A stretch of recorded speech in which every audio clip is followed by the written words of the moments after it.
Okay. Hello. Good morning, everyone. Welcome to this short course. This is the fifth session for this short course, El Niño en las Américas, proteger la salud y promover la resiliencia. Como les había comentado anteriormente, este es un curso que se realiza mediante la colaboración de varias organizaciones como la Organización Meteorológica Mundial, la Organización Panamericana de la Salud, la NOAA, la Oficina de Naciones Unidas para la Reducción de Riesgos y Desastres, el Instituto Interamericano para Investigación Global y el Global Consortium on Climate and Health Education. Siguiente, por favor. Esta es la quinta sesión.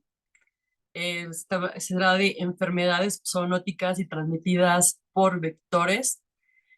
Yo voy a ser su moderadora. Mi nombre es Sujelen Padilla.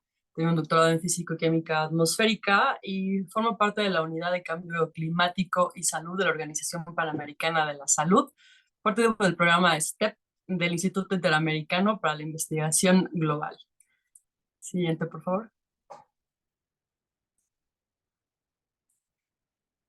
Siguiente. Estas sesiones tienen interpretación simultánea, está disponible en inglés y en español utilizando el botón que está marcado con círculo en la parte inferior de la pantalla del Zoom. Se puede ver este planeta, se le da clic y en este podemos tener la presentación simultánea para hacer en inglés y en español. Siguiente, por favor.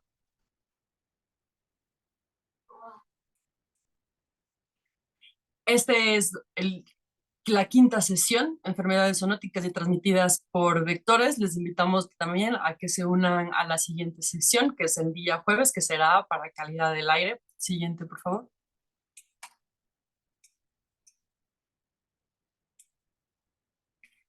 Las sesiones durarán 90 minutos. Al final de cada sesión se harán las preguntas que se hayan escrito en el Q&A. Por favor, les invitamos a que pongan sus preguntas ahí durante las sesiones de la exposición.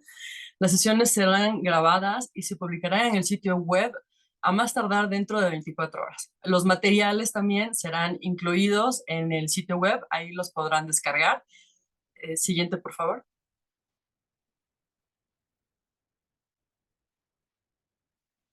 También se encontrarán en este sitio web todo lo que son las presentaciones de este curso, de esta sesión. Las antiguas sesiones también están aquí. Los invito a que revisen los anteriores links y este estará exactamente en un máximo plazo de 24 horas. Siguiente, por favor.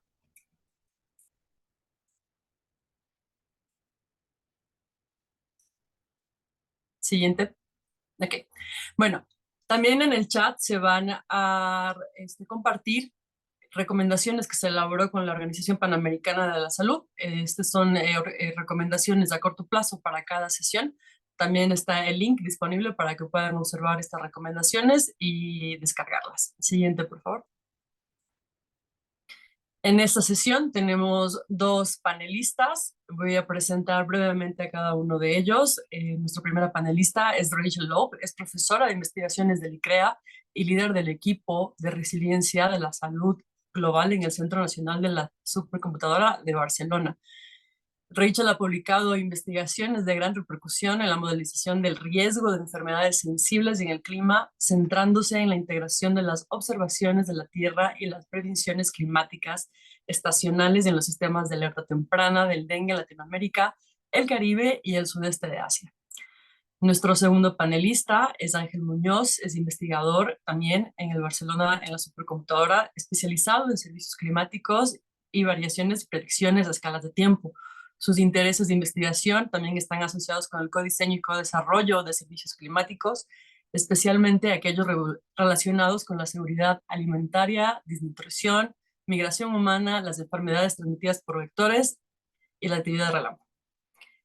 Entonces, bueno, es la presentación de nuestros panelistas. Les doy también bienvenida a todos nuestros participantes y voy a dar la palabra a nuestra primera panelista, Rachel. Por favor, adelante. Thank you so much. Muchas gracias. Can you see my screen? ¿Pueden ver la pantalla? No Thank yet. you very much. Thank you very much for the invitation to Muchas gracias por la invitación a participar en este curso tan interesante. Hoy les voy a contar sobre nuestra investigación para tratar de entender cómo el niño y las variaciones climáticas pueden afectar los brotes de enfermedades vectoriales.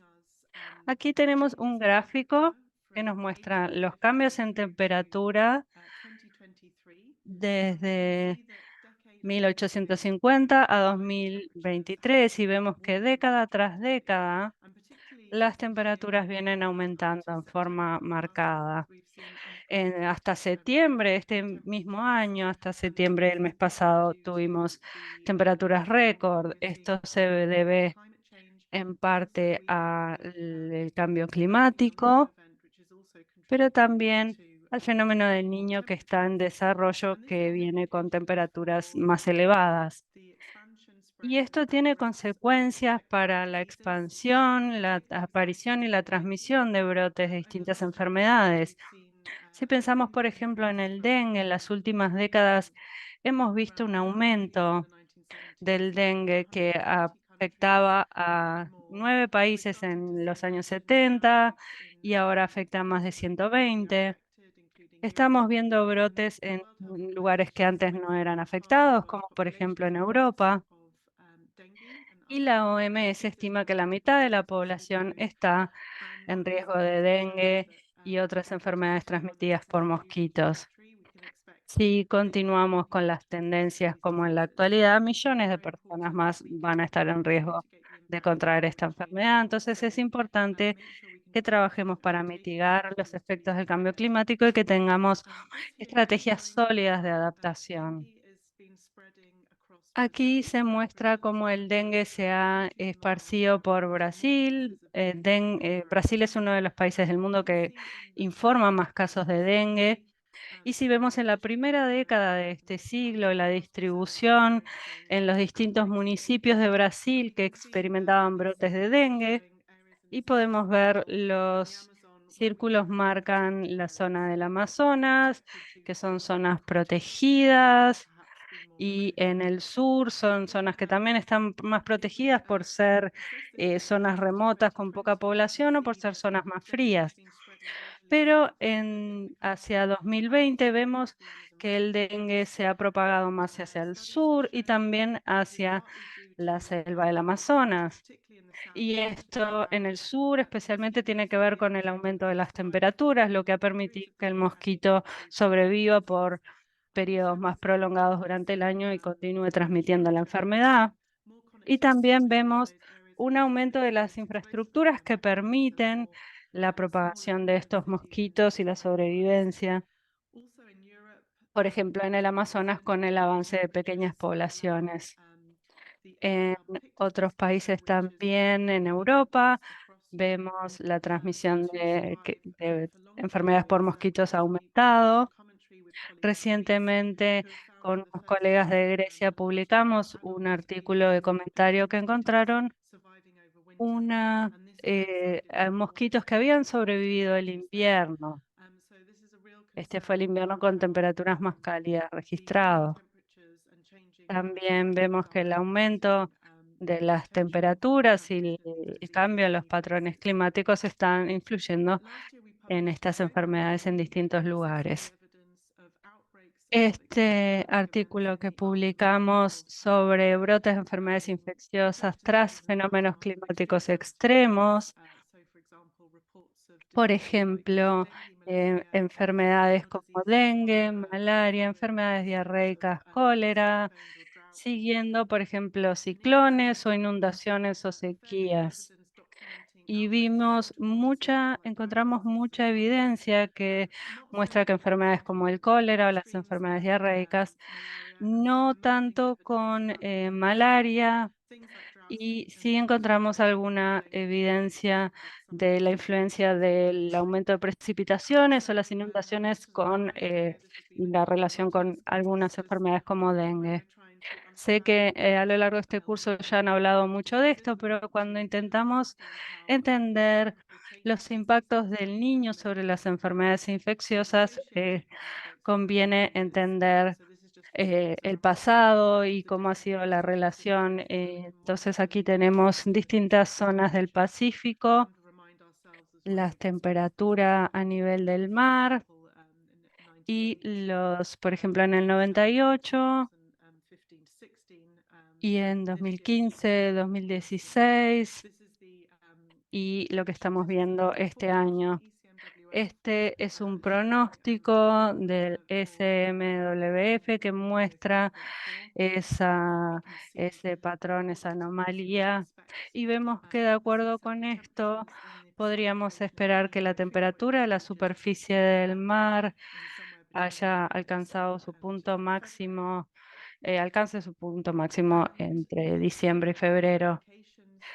Esto tiene consecuencias sobre el clima de todo el mundo, distintos efectos en distintos lugares.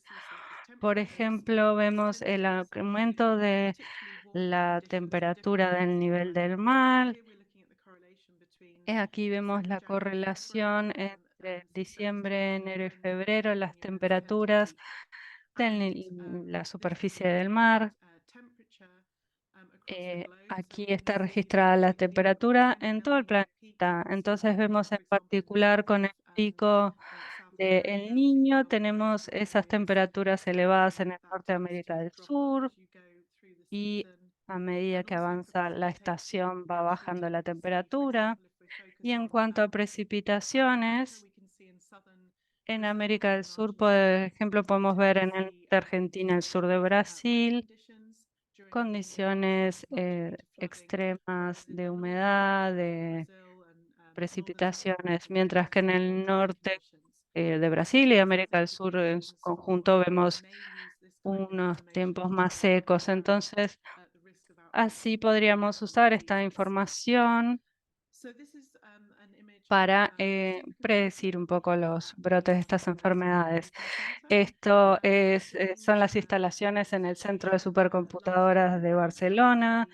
Yo empecé a trabajar el año pasado y trabajamos en resiliencia para incorporar la información sobre el clima, predicciones, proyecciones a los sistemas de supercomputadoras para generar información que pueda ayudar a quienes toman decisiones en salud.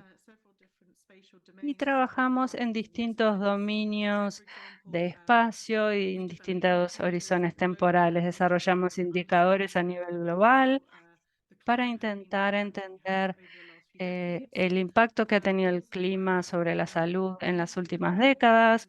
También trabajamos con ministerios de salud, agencias ambientales a nivel nacional para intentar incluir las predicciones en los sistemas de alerta temprana. Y también estamos viendo cómo podemos incluir datos sobre la salud y la información de centros meteorológicos para intentar entender los riesgos para distintas enfermedades. También estamos trabajando para integrar estos conceptos de riesgos, peligros, vulnerabilidad que usa el IPCC con el enfoque de una sola salud, para entender cómo la salud del ambiente, los seres humanos y los animales interactúan entre sí. Esta simplemente es un pantallazo de los distintos proyectos en los que trabajamos en el grupo de resiliencia, incorporando distintas vías de datos, pronósticos estacionales y la generación de distintos modelos. Por ejemplo, con el dengue hemos tenido un muy buen trabajo en Vietnam. Tenemos algunos proyectos para armonizar distintos tipos de datos, para generar una base de evidencias más sólida, para que se pueda usar en sistemas de alerta temprana y evaluación de vulnerabilidades. También tenemos herramientas de modelado para entender el impacto compuesto de algunos eventos meteorológicos. Por ejemplo, si tenemos una sequía en un lugar y cómo esa sequía puede afectar a las distintas enfermedades infecciosas. Y trabajamos con el Lancet Countdown, viendo el efecto del impacto climático, los beneficios, los co-beneficios también, para demostrar a quienes están a cargo de las políticas la urgente necesidad de desarrollar herramientas para atender estos problemas. Y toda esta información que tenemos disponible por medio de satélites y otras fuentes, la tratamos de traducir en indicadores que puedan usarse en el terreno para intervenciones concretas, por ejemplo, controlar mosquitos, campañas educativas. Y ahora voy a hablarles un poco del trabajo que hemos hecho en los últimos años en colaboración con Ana Studivara y otros colegas para entender los impactos del niño sobre el dengue en Ecuador.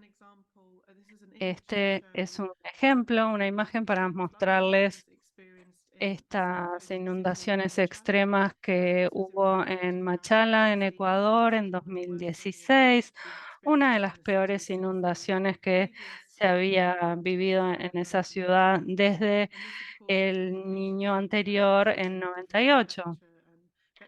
Y hubo distintos brotes de enfermedades transmitidas por vectores.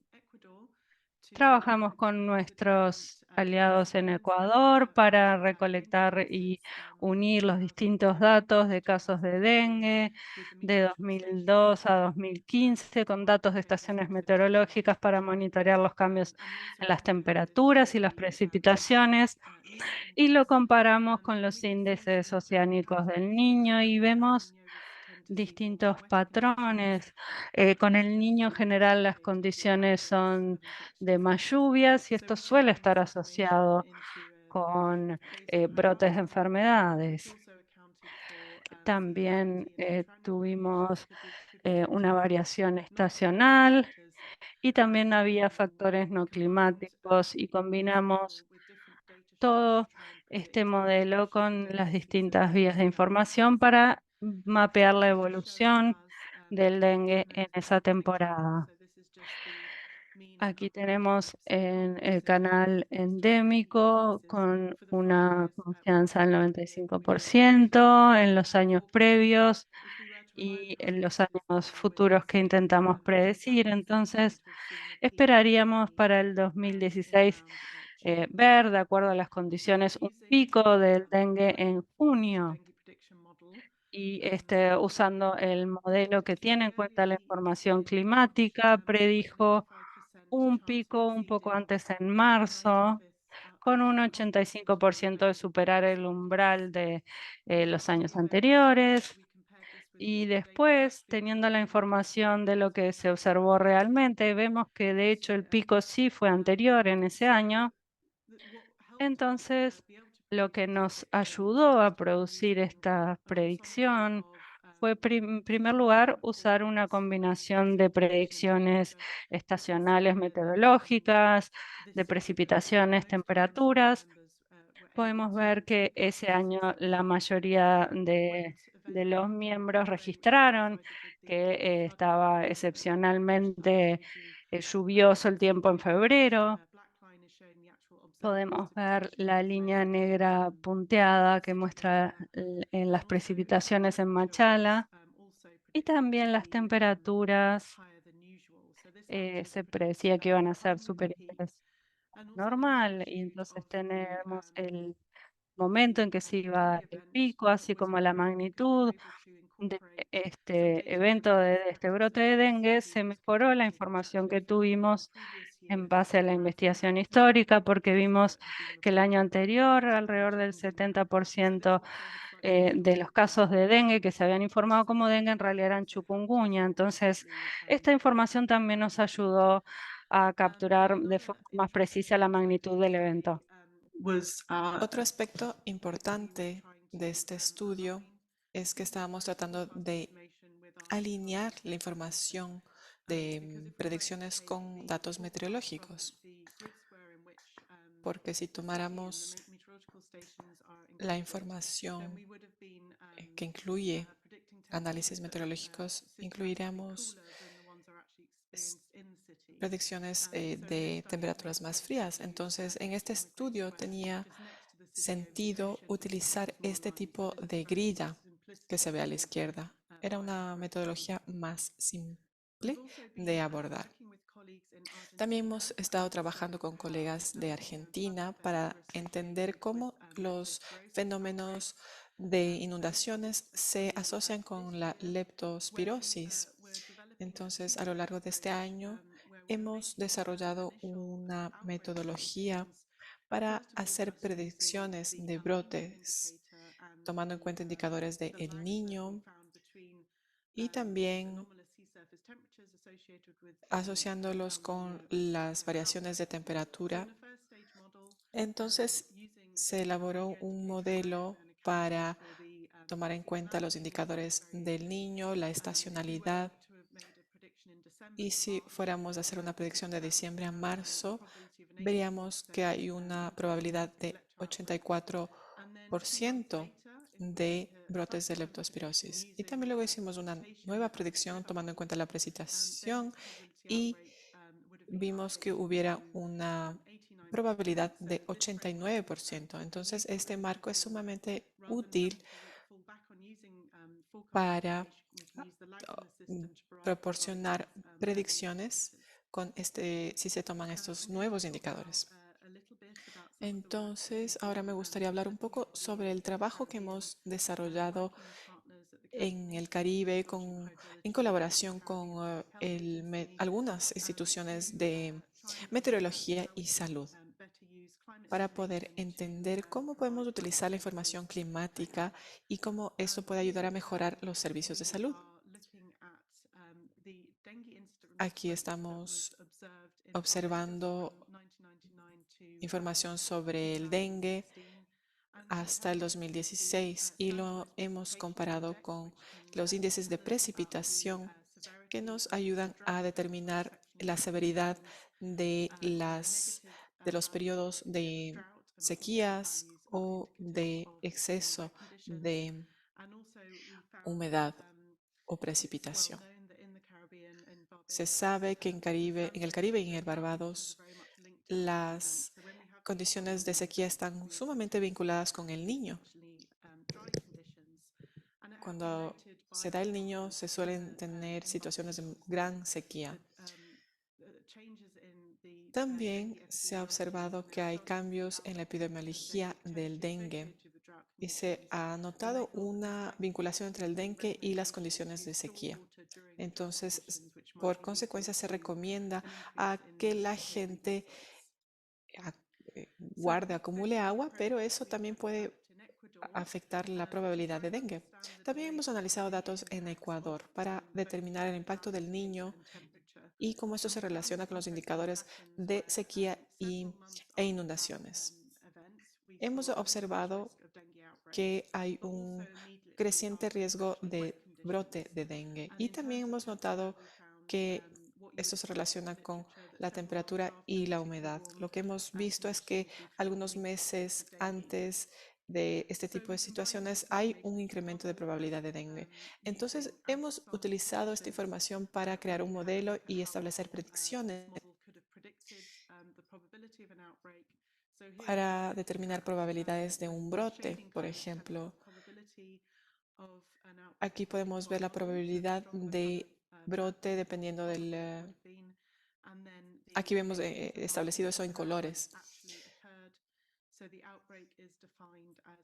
Entonces vemos que el brote se define dependiendo del mes y decidimos con nuestros socios en Barbados que se iniciaría una alerta si esa probabilidad superaba el 30%. Entonces eso también se debió a un análisis separado. Como podemos ver, este modelo utiliza dos modelos base, los cuales incluyen temas como la estacionalidad. Y podemos ver que el modelo muestra menos alarmas falsas. Y estos hallazgos, al menos de manera cualitativa ayudan y se publican en los boletines climáticos y se los ha utilizado desde el 2020 para predicciones y por ende se han podido proporcionar alertas tempranas para evitar brotes de enfermedades transmitidas por insectos. Aquí podemos ver cómo se puede incorporar información climática para el uso de alertas tempranas en Brasil. Después de nuestro trabajo en Barbados, nos interesaba mucho ver cómo esta asociación entre sequías y dengue podrían cubrir una área geográfica más amplia. Entonces, aquí podemos ver la probabilidad de dengue y sequía a lo largo de Brasil. Existen millones de casos de dengue que se reportan en Brasil desde el 2001 hasta el 2019 y aquí estamos comparando varios índices y podemos ver que en los últimos años vemos condiciones más severas de sequía en los últimos años.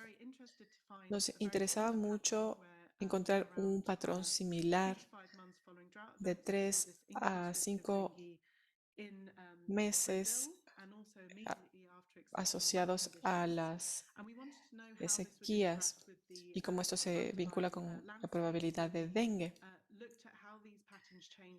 Vimos cómo estos patrones iban cambiando, sobre todo en partes urbanas, también en otras áreas en donde había informes de sequía o de falta de agua. Vemos que en el caso de áreas urbanas donde las condiciones varían dependiendo si es un área urbana o rural. También trabajamos en la elaboración de informes de alertas tempranas para determinar cuándo se las haría dependiendo de los contextos, urbano, rural, sequía extrema, temperatura cálida, humedad extrema.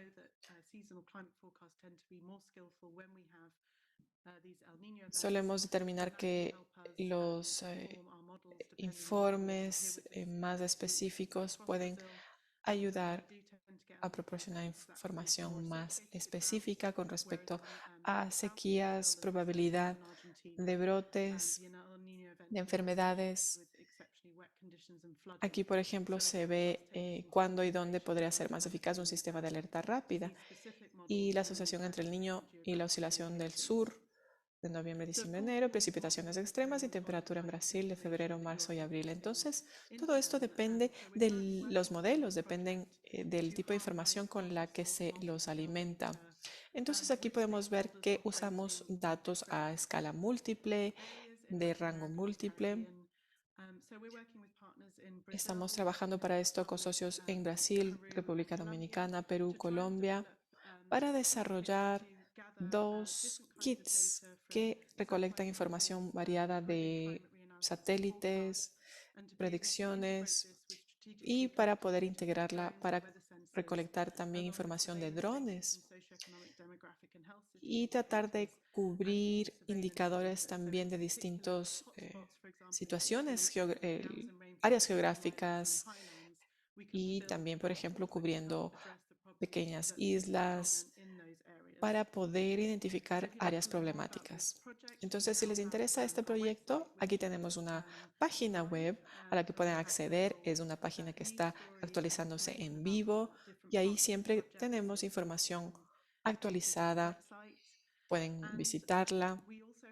Y también tenemos un nuevo proyecto que se llama ID Extremes o ID Extremos, que tiene como objetivo incorporar distintos indicadores climáticos y desarrollar herramientas de predicción aprovechando la actual infraestructura que existe en el Centro de Cómputo de Barcelona.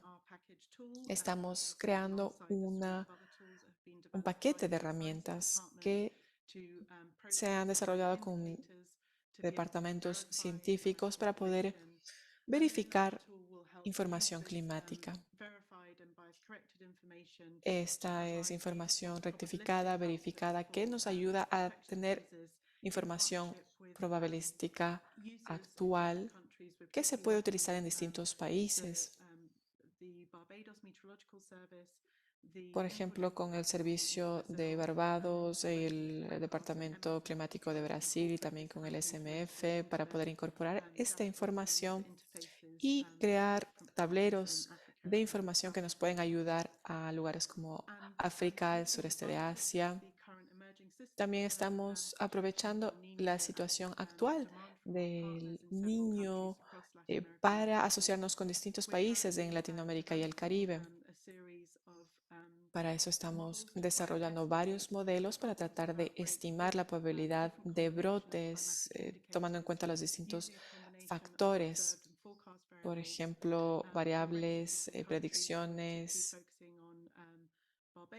Nos estamos enfocando en Barbados, Ecuador, el norte de Argentina como primera instancia y estamos tratando de desarrollar un esquema de predicción para que en el primer mes podamos hacer una predicción para los siguientes tal vez 6 meses para poder proporcionar información lo más fidedigna posible. Y compartimos esa información, la vamos actualizando con nuestros socios, con la comunidad en los siguientes meses, así que estén al tanto. También en nuestros equipos estamos contratando a personal, estamos buscando investigadores a nivel de postdoctorado que se interesen en el modelamiento de enfermedades infecciosas sensibles al clima y también un ingeniero en software para clima y salud. Tenemos también disponible esta información sobre los superordenadores, cómo ayudan a detener las enfermedades transmitidas por mosquitos. Así que esta ha sido la presentación. Muchas gracias. Gracias, Rachel. Gracias a todos. ¿Hay alguna pregunta para Rachel hasta este momento? Mil disculpas por haber llegado un poco tarde. Sí, bueno, primero agradecerle a Rachel por su presentación. Gracias, muy informativo y muy remarcable lo de las alertas tempranas y todas las precauciones que ofrecen en la región para tener un pronóstico de enfermedades zoonóticas y por transmisión de vectores. Las preguntas se realizarán al final de la sesión, entonces le daremos paso a nuestro segundo panelista. Por favor, adelante, Ángel. Perfecto. Muchas gracias. Podéis ver mi pantalla ahora, ¿verdad? Sí. Perfecto. So, I understand this is a talk in English, Entiendo correct? que la presentación será en inglés o en español. Podría incluso hacer la presentación en chino. Pero bueno, muchas gracias por la oportunidad. Les voy a mostrar algunas diapositivas. Yo creo que lo más adecuado sería después utilizar la herramienta para mostrarles las capacidades que tiene. Entonces voy a hablar sobre Aedes. Aedes trabaja con especies. Este es un servicio climático y de salud que hemos ido desarrollando con la OPS. Entonces, el esquema de mi presentación será que va a hablar un poco sobre el contexto, sobre un enfoque basado en la demanda y luego voy a presentarles la herramienta para que podamos jugar con la misma. Esta herramienta es el resultado de una larga colaboración entre el IRI y la OPS en emergencias sanitarias. Y originalmente con estos socios nos preguntamos si podíamos hacer algo con respecto al virus del Zika, sobre todo para personas de Latinoamérica, a quienes están asistiendo a este evento de Latinoamérica, recordarán cómo el Zika tuvo grandes repercusiones. Para esa época el propósito era poder hacer predicciones sobre la epidemia del Zika. Entonces, vamos a hablar un poco sobre la importancia de esto. Es importante poder colaborar y proporcionar información para que quienes toman las decisiones las tomen en base a información y estas herramientas de predicción. Generalmente, las preguntas que nos hacen es, ¿podemos prever las enfermedades transmitidas por el Aedes? Estas son preguntas de la OPS sobre el Zika, por ejemplo. Y también supimos desde el inicio que existen protocolos que se establecen que se determinan en base a umbrales, por ejemplo. Entonces, ¿qué pasa si yo solo proporciono la media para una predicción? ¿Qué pasa si yo proporciono eso? ¿Se compara eso con protocolos? Por ejemplo, en el protocolo se dice si es que este valor se excede, hacer tal o cual cosa. Esos valores no van a ser iguales a la media. Entonces, es algo a tomar en cuenta. Hay muchas personas que trabajan alrededor de este hermoso proyecto de Aedes. Está afortunadamente dominado por mujeres. En la época en la que yo comencé, había colaboradores de la Universidad de Columbia, de Boston. No voy a mencionar a todos, pero su trabajo ha sido esencial para esta colaboración. Ana Rivière, por ejemplo, de la OPS y la OMS, nos ha colaborado muchísimo. Como podemos ver, hay muchas instituciones que están trabajando también, NOAA. Tenemos esta publicación del 2020 que comparte mucha información sobre el trabajo que se ha realizado. Se ha trabajado en un modelo que cada mes proporciona una predicción bastante precisa. Entonces, no es solamente una publicación, sino que está resultado en una herramienta que ha sido el producto de la colaboración de varios colegas. Entonces, ahora me gustaría mostrarles en qué consiste el Aedes. Esta es una herramienta para monitoreo y predicción que ayuda a quienes toman las decisiones a hacerlo de manera más precisa. Se incluye ahí un mapa con distintos colores que la OPS y la OMS nos piden para su uso. Lo que ellos quieren son este tipo de información, que son números variables que también se usaban de manera similar durante la COVID para hacer predicciones. Entonces, lo importante es proporcionar información en contexto. Vamos luego a jugar con la herramienta. Así que, bueno, les voy a mostrar algo antes de jugar con la herramienta. Como podrán imaginarse, este es un problema bastante complejo porque hay que prestar atención a todo lo que está sucediendo, no solamente al niño, porque, bueno, obviamente el niño es muy importante, pero no es el único factor.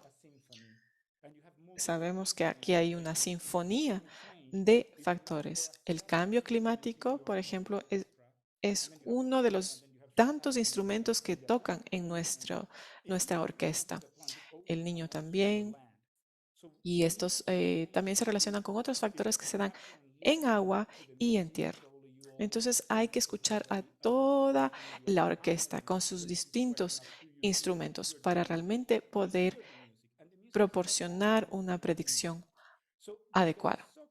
Entonces, ya que la situación es tan complicada, el contexto es tan complicado, por ejemplo, la presencia de mosquitos, dependerá de si la enfermedad está circulándose o no.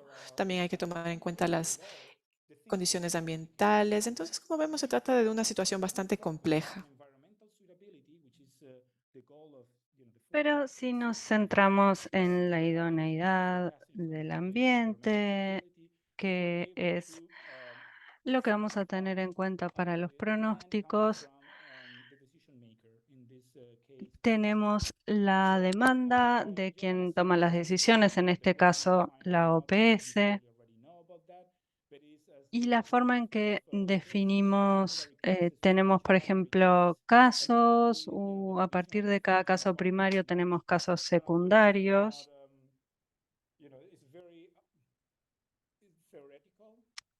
Esto es muy teórico, pero se ha usado para desarrollar estos modelos. Entonces, nuestro modelo nos da, algunos dicen que es una medida del riesgo, porque dependiendo de esto, podemos saber qué cantidad de casos secundarios, terciarios vamos a tener a partir del original.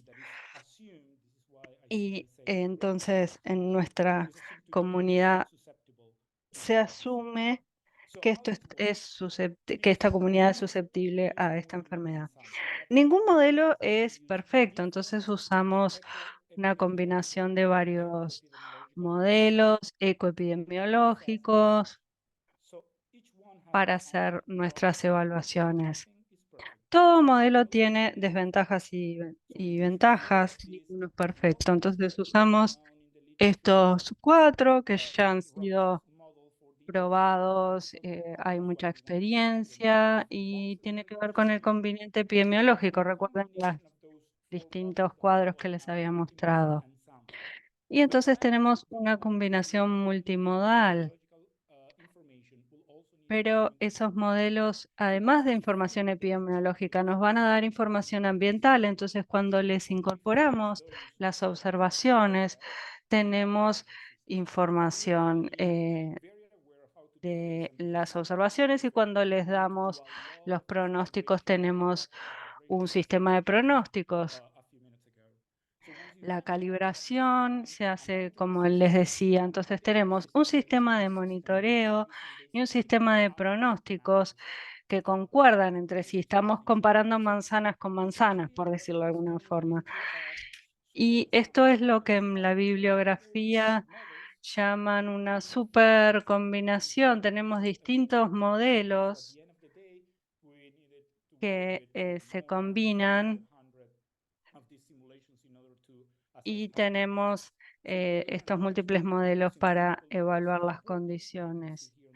Es importante, podemos ver aquí a la izquierda, una forma de evaluar qué tan bueno es el modelo. Cuanto esté más cerca del 100, mejor. Si usamos cualquiera de esos modelos, va a ser bueno. Cuando los combinamos, tenemos lo mejor de cada uno de ellos y podemos mejorar la capacidad de predicción. Esta es una evaluación de las habilidades y las habilidades nos referimos a qué también sirve ese modelo para predecir algo. Lo importante es que la OPS nos dijo que lo que necesitaban era el valor esperado. Por ejemplo, para una para una estación determinada, no recuerdo si era para 2019, para cuándo era, pero había algo importante. Tenemos el valor esperado para cada ubicación y un margen de error. En este mapa, la forma de entenderlo es que necesitamos tener el valor real y un más menos un margen, porque ninguna predicción es perfecta, entonces no podemos dar un número solo aislado. Entonces fuimos evaluando que el modelo funcionaba mejor en una temporada o en otra, otro modelo funcionaba mejor en una región, en una zona o en otra. Por supuesto que pueden, si les interesa, leer el artículo que se publicó, pero fuimos evaluando todos los distintos umbrales y no había forma de mantener la mediana de la media, porque en determinada ubicación, si tengo un 3,2, tengo que hacer eso o aquello. Entonces aquí vemos lo que nos exigían, la línea de lo que sucede en un lugar en especial, ese número de 3,2 servía, entonces teníamos la probabilidad de que se superara el umbral de lo que sucede habitualmente. En el D, en la ubicación C era Miami, en el D teníamos Nueva York. Y entonces allí les dábamos información a quienes toman las decisiones, a la OPS en este caso, y ahí podían ver qué hacer y tenían un protocolo para seguir, pero cómo se podía traducir, por ejemplo, diciendo a las personas indicarle a las personas que se trasladen a un lugar o al otro según cuál iba a estar en mejores condiciones. Esta es la última predicción para octubre de 2023. Ya tenemos noviembre y diciembre. Aquí hay un error. Debería ser enero. Es de noviembre de 2023 hasta diciembre de 2023 y enero de 2024. Lo que vemos aquí es para una ubicación específica. Pueden ver en el puntito rojo, esto es de Colombia, de Barranquilla. Supongo que tenemos gente de Colombia aquí. Y entonces tenemos el comportamiento típico de precipitaciones, las precipitaciones típicas, el promedio de temperatura y un rango máximo y mínimo, porque la OPS nos solicitó presentar la información de esa manera. Por ejemplo, sabemos que normalmente aquí llueve mucho en esta época, entonces no se hace la fumigación en esta época porque si no se va a llevar la lluvia todo y hay que hacerlo de nuevo. Por ejemplo, en barras tenemos lo que sucede normalmente, es un promedio de los últimos 30 años, y en negro lo que viene sucediendo este año en particular. Tengo 2 minutos, ¿no? Voy a robarme esos 2 minutos. Si puedes hablar un poco más, Ángel, si es que lo deseas. Sí, lo deseo, perfecto. Solo por mostrar en general cómo funciona. Ok, sí, vuelvo al inglés, ¿verdad? Just to be consistent, I'm going to go back to English. Bueno, entonces vuelvo a hablar en inglés. Me dieron un par de minutos más, pero entonces, bueno, esto es un mapa, porque como yo les decía antes, como ministro de salud de un país, quieren saber dónde concentrar su atención. Y entonces yo lo que quiero hacer ahora es mostrarles lo bien que funciona el sistema. Disculpa, Ángel, no podemos ver el mapa. Estaríamos viendo las diapositivas. A ver, ¿ahora? Sí, ahora sí, gracias. Buenísimo, muchas gracias. Estaba hablando solo, entonces disculpen. Bueno, este es el mapa que les muestra la distribución de las predicciones, el valor ese que se espera para los protocolos, el umbral, por ejemplo, para casos de dengue, si es la temperatura al cuadrado dividida por las precipitaciones, dividido por el área. En este caso te querían esa cifra. Este no es un modelo de COVID. Esto es una serie de modelos. Entonces podemos ver que las regiones que están en rojo o incluso en rosado son las que merecen más atención de las autoridades. Aquí está hecho para abril de 2023 y lo que quería mostrarles es que está en rojo lo que estaba previsto. Recuerden que la línea negra es lo que efectivamente pasó. Entonces vamos a ver las previsiones para esta zona en especial, que es en Barranquilla, en Colombia. Tenemos abril, tenemos junio. Voy a volver. Entonces vemos que la línea roja no está cómo va cambiando sobre el gráfico de barras. En algunos casos está por encima. Este es un periodo de 3 meses, entonces estamos comparando. Lo que ven aquí son las observaciones mensuales. No estamos comparando un trimestre y un trimestre con otro. Eso sería una buena comparación, pero la línea roja sigue esto. Y lo que está sucediendo, esto es lo que teníamos, por ejemplo, para agosto, septiembre y el más reciente para octubre. Entonces esta línea ahora es más corta porque el otro extremo llega a el año que viene. Pero esto es lo que sucede, lo que esperamos que suceda en esta ubicación en particular, en Barranquilla. Entonces ven que supera el umbral, entonces tengo mi protocolo y ahí voy y veo qué tengo que hacer. Este es un dominio en particular. NOAA financió este proyecto y querían ver esta región en particular porque es de interés para Estados Unidos, pero también para informar, por ejemplo, a las personas que van a viajar a esos lugares de vacaciones.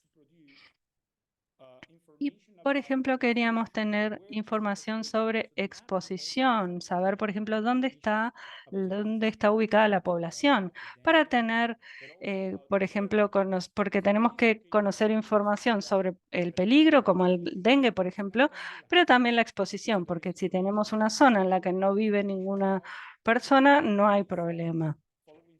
Entonces, siguiendo algunos estudios de la CIA, por ejemplo, la mortalidad infantil es una buena medida muy útil sobre la vulnerabilidad, específicamente para enfermedades como las que nos interesan, entre otras cosas. Entonces, tenemos la mortalidad de bebés y podemos hacer predicciones, distintas predicciones, y este es el monitoreo. ¿Recuerdan que les dije que podíamos observar datos en el sistema? Entonces, esto es lo que viene, lo que está pasando en 2020 y nos va a cargar las observaciones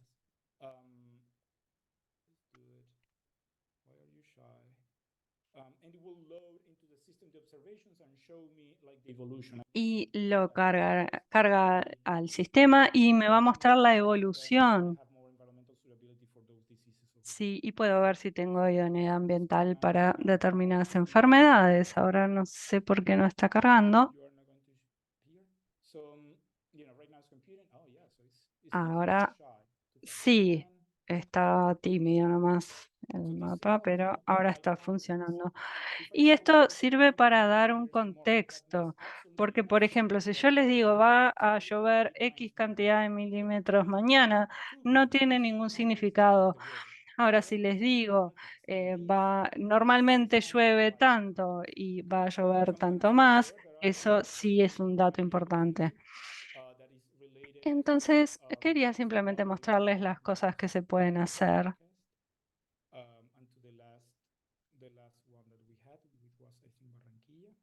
Y vamos al anterior que teníamos, creo que era en Barranquilla.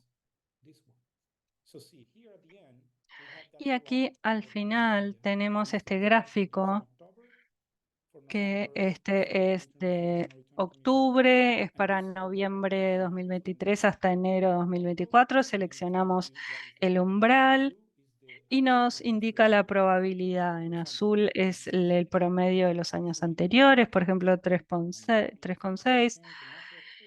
Y normalmente no se superaba ese umbral, pero ahora por el cambio climático y todo lo demás que está sucediendo, y están las cosas constantes que no van a cambiar, y entonces vemos que la probabilidad es de que aumente.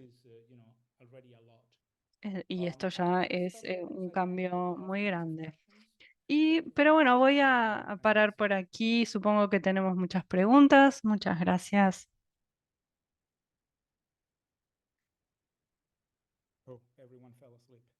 Ahora se durmieron.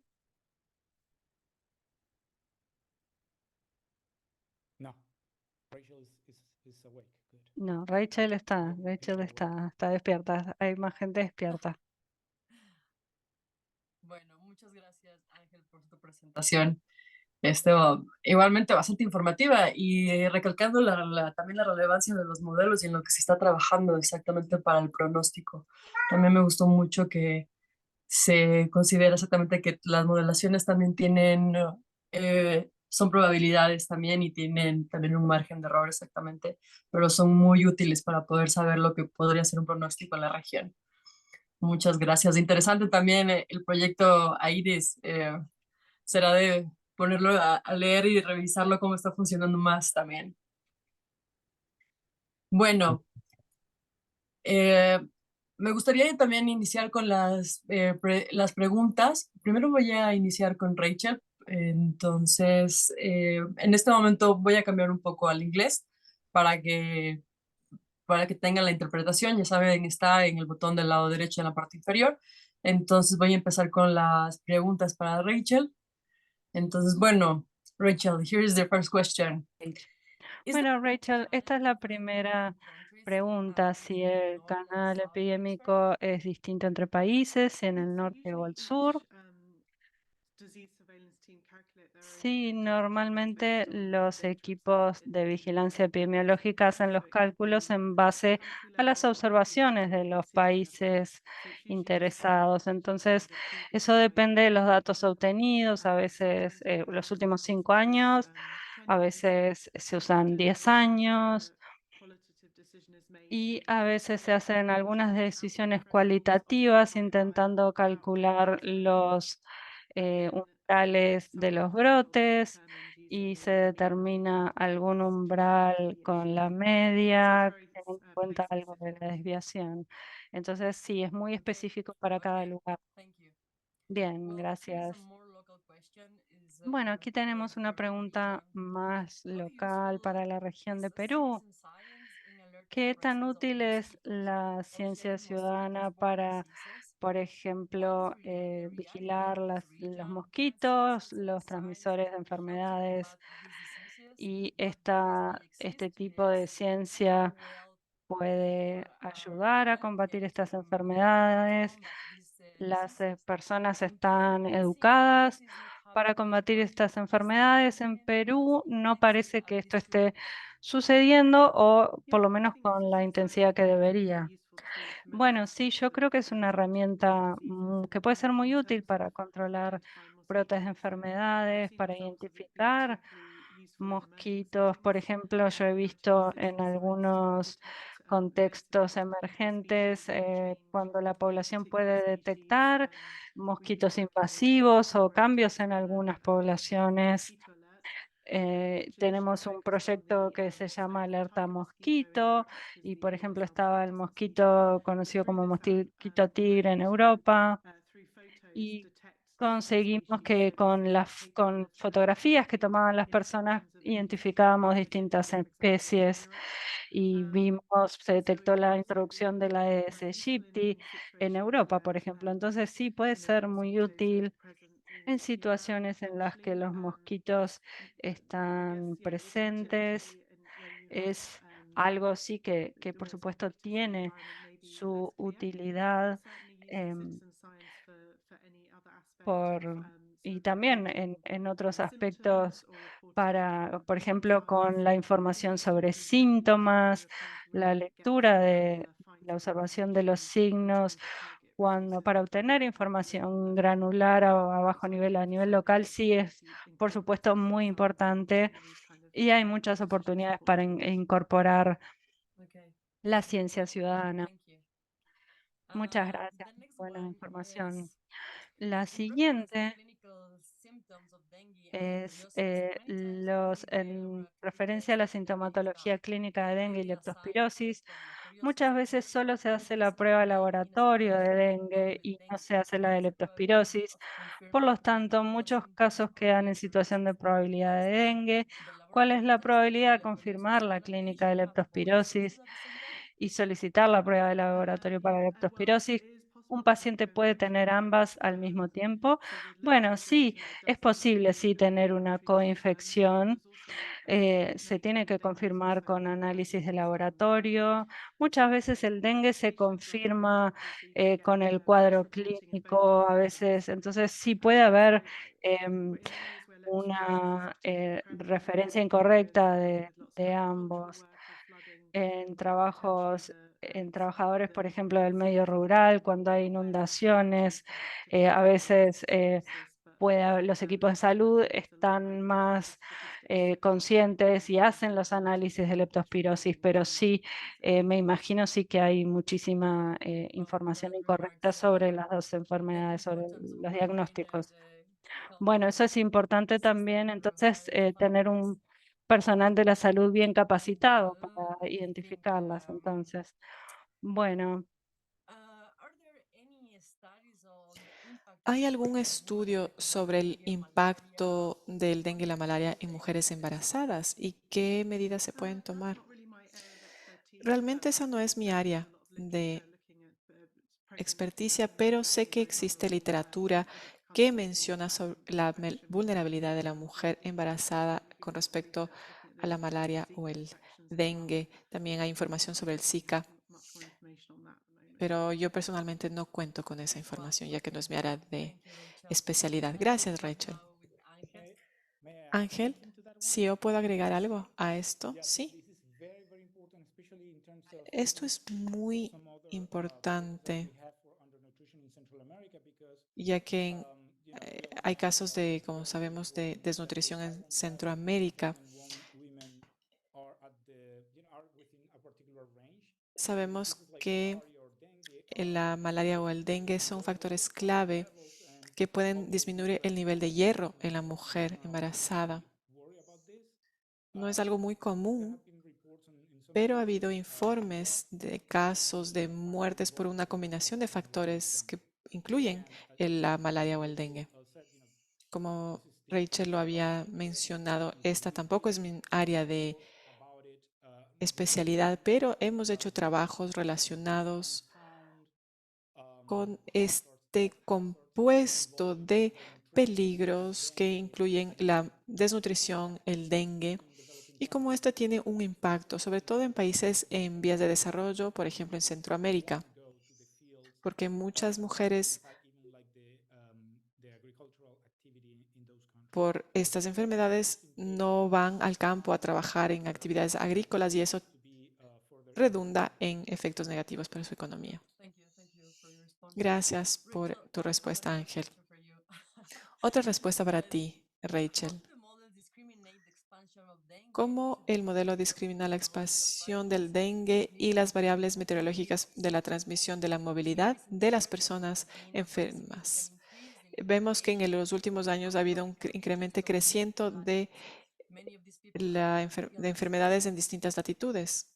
¿Cómo esto se interrelaciona?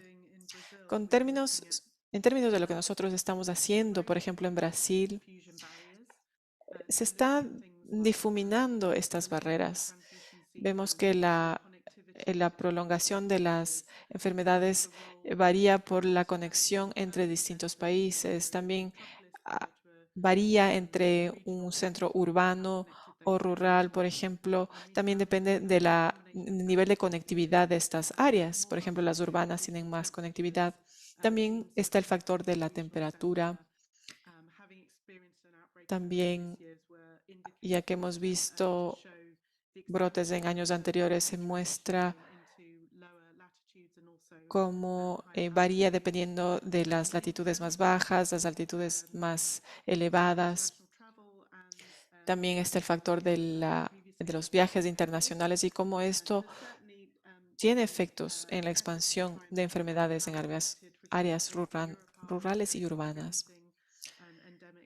Hemos visto también la presencia de enfermedades endémicas y se ha reportado casos de enfermedades importadas. Entonces, estamos tratando de combinar estas fuentes de información. Los servicios públicos están al tanto, pero se sabe que cuando hay incrementos de casos y más factores adicionales de brotes, como resultado, las entidades públicas toman medidas según sus protocolos. Aquí nuestra última pregunta. ¿Cómo trabajan con las comunidades para compartir información sobre estos riesgos y medidas a tomar? había mencionado nuestro proyecto Harmonize, que trabaja en vinculación con la comunidad. Para eso estamos trabajando con distintos miembros de comunidades en áreas clave, por ejemplo, en el Andes de Colombia, en Brasil, en áreas rurales y urbanas de la Amazonía, y trabajamos con grupos comunitarios para realmente entender su percepción sobre el cambio climático, variaciones climáticas, cómo estos cambios tienen una incidencia en los brotes de enfermedades en los últimos años. Y también se han abordado medidas de adaptación para crear mayor resiliencia en la población. También hemos tratado de que las comunidades se sientan más cómodas con el uso de nuevas tecnologías, con las nuevas formas de recolección de información, para que ellos tengan un buen entendimiento de esta información y la puedan utilizar para beneficiar a sus comunidades. Ahora le voy a dar la palabra a Ángel. Bueno, tenemos algunas preguntas para ti. Para Latinoamérica, sabemos de la presencia de sequías, pero vemos también que hay grandes precipitaciones en otras áreas.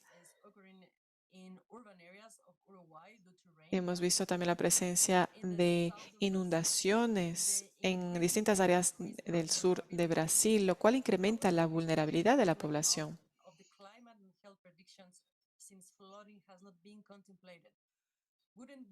En algunos casos, las predicciones no han contemplado la presencia de inundaciones.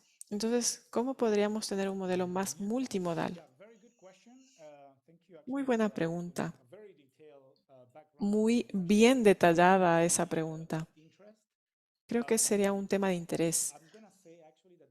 Yo diría que eso se relaciona con la pregunta del umbral que estábamos mencionando antes. Estamos hablando de distintos umbrales extremos, por ejemplo, relacionados a inundaciones. También esto incluye inundaciones rápidas o más lentas. Entonces, esto es información clave para nuestros modelamientos de predicciones, sobre todo para regiones como las que tú mencionas. Espero que mi respuesta de sí sea lo suficientemente clara. Así que sí. Veamos la siguiente pregunta.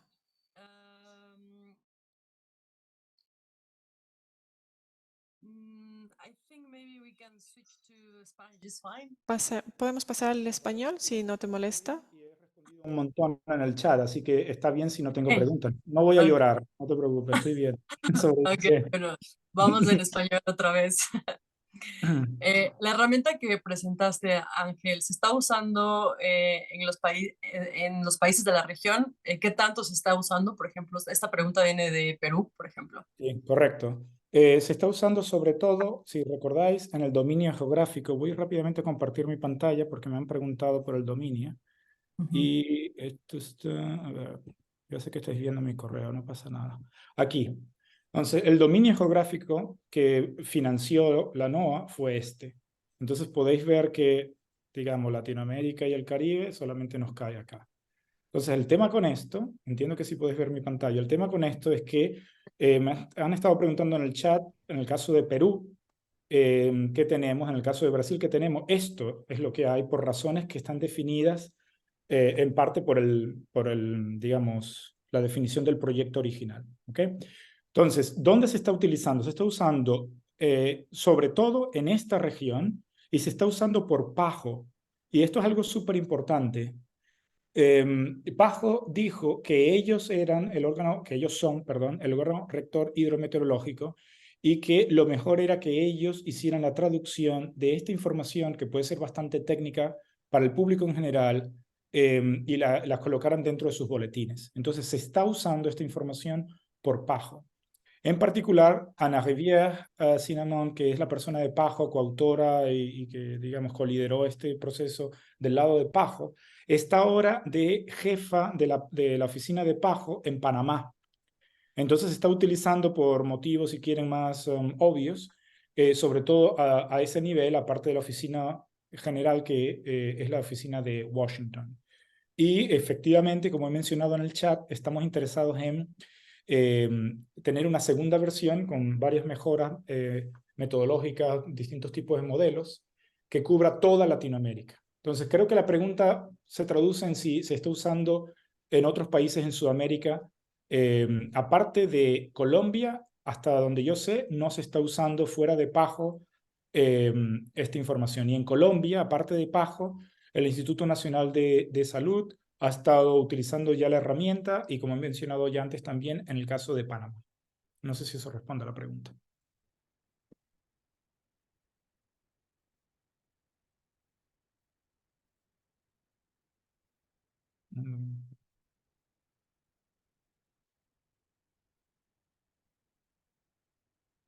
Uy, ¿lo perdí? No, Rachel está ahí, así que... Vale. No sé qué ha pasado. Si alguien... José Martín Cárdenas, cuando dices gracias por la pregunta y estoy respondiendo una pregunta de alguien, perfecto. No sé, muchas gracias. La persona de Pajo en Panamá es la doctora Ana, la voy a escribir enseguida, Ana Rivière Cinnamon, enseguida lo escribo, que estoy respondiendo una sobre qué tan buena es la capacidad predictiva. Entonces, para todas las ubicaciones, en resumen... Ok, bueno, podríamos vincular una siguiente pregunta a la anterior, es de que si hay protocolos internacionales para prevenir las enfermedades de vectores en América Latina. Sí, vaya, es una pregunta grande, ¿no? Esa. Sí que las hay, por eso es que tenemos actividades de control vectorial, por eso es que hacemos estos esfuerzos también, por supuesto, de predicción, de vigilancia continua. Sí, la respuesta corta, a ver, es que no sé si dar la respuesta larga o la respuesta corta. La respuesta corta, claro que sí, existen esos protocolos. En algunos sitios son más eficientes que otros, algunos países presentan más heterogeneidades, por ejemplo, en los sistemas de vigilancia, algunas regiones. Hay países que dependiendo del estado, de la provincia, como le llamemos, tiene un sistema de vigilancia distinto, lo cual es interesante. Y luego tenemos regiones, por ejemplo, en el Caribe, en que cada isla, cada nación insular tiene un sistema también de vigilancia distinto, pero los protocolos están ahí, existen, sí. Bueno, esto podríamos vincular dos preguntas en una. Se habla si también en el modelo se ha considerado que se están desarrollando la resistencia a la fumigación de los mosquitos del dengue. También sí está considerado esos modelos. En la versión, no sé si eso es una pregunta para mí o para Rachel también, porque trabajamos con un cóctel de modelos, pero en los particulares que utilizamos en AEDES no está ese tipo de intervención. Es parte de lo que quisiéramos explorar en algún momento. Ahora vamos a hacer un upgrade, como estaba escribiendo en el chat, a la versión 2, que va a mejorar determinados aspectos claves utilizando machine learning, etcétera, etcétera, pero que en una versión posterior es que pudiéramos incluir este tipo de intervenciones que son fundamentales. Y si me permites, son fundamentales porque introducen un loop, introducen una retroalimentación en el modelo importante, porque aquí estamos asumiendo que lo que va a ocurrir significa que no hay ninguna intervención basada en el mismo pronóstico que estamos haciendo. O sea, va a ocurrir esto y luego alguien interviene en función de esto. Obviamente eso cambiaría el resultado de lo que vamos a observar. Entonces eso es muy difícil de modelar. Es más fácil para el pasado, como siempre. Hacer algo post-mortem es mucho más fácil que hacerlo en la vida real. O sea, cuando está ocurriendo todo real time. No sé si eso ayuda a responder. Sí, creo que sí. Bueno, y también otra pregunta es que si hay predicciones para Brasil, específicamente para el sur de Brasil. Sí, como he estado explicando en el chat, esta primera versión, esta que pagó NOAA, tiene un foco mucho más al norte, pero que en la versión 2, en estas conversaciones con Rachel, queremos tener toda Latinoamérica y el Caribe, o sea, tendríamos todas las Américas y el Caribe, tendríamos por lo menos el sur de Europa, partes de África y del sudeste de Asia. O sea que eso va a ser más grande. Y bueno, hasta que esté completamente operacional, África, Europa, yo creo que Europa va a ser más rápido y Sudeste Asiático va a pasar algo de tiempo, pero que Latinoamérica y el Caribe ya lo hemos hecho en el pasado, así que no debería ser tan complicado. En el modelo también se ocupan parámetros biológicos, aparte de los parámetros meteorológicos. Claro, sí, sí. Si recordáis, en una de las láminas, déjenme mostrarlas acá. Gracias. Aquí y luego aquí.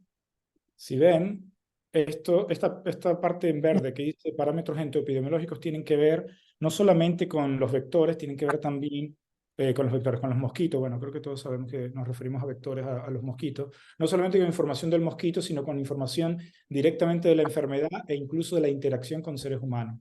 Esto, yo repito, estos modelos que hemos colocado acá, estos no los creamos nosotros, se han creado por grupos de investigación muy reconocidos y que ya han sido probados en distintos sitios con éxito. Entonces, esos son modelos que ya tienen por dentro, digamos, todas estas interacciones que se están mencionando, pero sí, por supuesto que están estos parámetros que llamamos nosotros entoepidemiológicos. Ok, bueno, gracias por la respuesta. Y bueno, ahora cambiaré al inglés para hacer una pregunta para los dos, para que los dos me puedan responder. For the Spanish translation. Esta va a ser una pregunta para ambos. Rachel, si nos puedes responder algo también. ¿Cómo entender la relación entre clima y vectores? ¿Qué se ha fortalecido y se ha debilitado con respecto a los actores, los seres humanos y los vectores?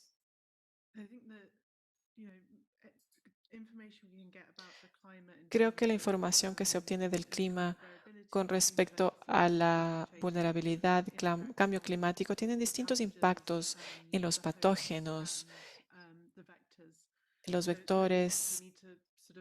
Así que es importante entender cómo el cambio climático afecta el comportamiento humano, cómo van también esto afectando la evolución de los vectores.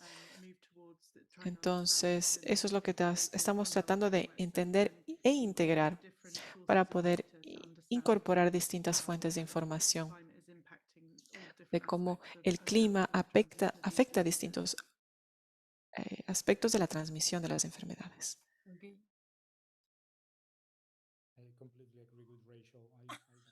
Yo estoy completamente de acuerdo con Rachel. Es muy importante que estemos conscientes de la complejidad de estas situaciones, no solamente con respecto al monitoreo, sino también el poder tener buenos sistemas de monitoreo. Es importante que tratemos de tener información lo más actual posible y lo más accionable posible, si bien no será información perfecta. Lo importante es que no nos enfoquemos tanto en la perfección, sino en información accionable que puede ayudar a la gente a tomar decisiones. Sabemos que se están dando muchas variables económicas, incluso por guerras, etcétera, que no podemos controlar, pero mientras más accionable sea la información, mejor. Muchas gracias por esas presentaciones, por esas respuestas. La información que han proporcionado es muy útil para la región y apreciamos también la presencia de nuestros participantes. Así que vamos a culminar con esta sesión. Les agradecemos muchísimo. Me gustaría recordarles a los participantes que vamos a responder el resto de preguntas en la página web. También tendrán el material para poder descargarlo. Así que bueno, muchas gracias a todos. Gracias.